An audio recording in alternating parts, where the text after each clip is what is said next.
मित्रांनो, कोरोना काळ हा अनेक जणांना संकटाचा काळ बनला। या काळामध्ये काही जणांच्या नोकऱ्या गेल्या तर काही जणांचे उद्योग देखील थांबले। आज आपण अशाच एका तरुणाची यशोगाथा ऐकणार आहोत, ज्याला कोरोना काळामध्ये स्वतःची नोकरी गमवावी लागली, पण तरी देखील या तरुणाने हार न मानता अंजिराच्या शेतीमध्ये विक्रम नोंदवला।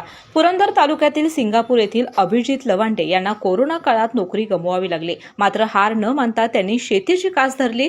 वडिलोपार्जित असणारी 9 एकर शेती करण्याचा त्यांनी निर्णय घेतला। त्याला आधुनिक तंत्रज्ञानाची जोड दिली आणि बारमाही उत्पन्न घेण्याचा निर्णय घेतला। अंजीर आणि सीताफळाची लागवड करण्याचं त्यांनी ठरवलं। अभिजित यांनी 4 एकरामध्ये पुणा पुरंदर या वाणाच्या 600 अंजीर झाडांची लागवड केली।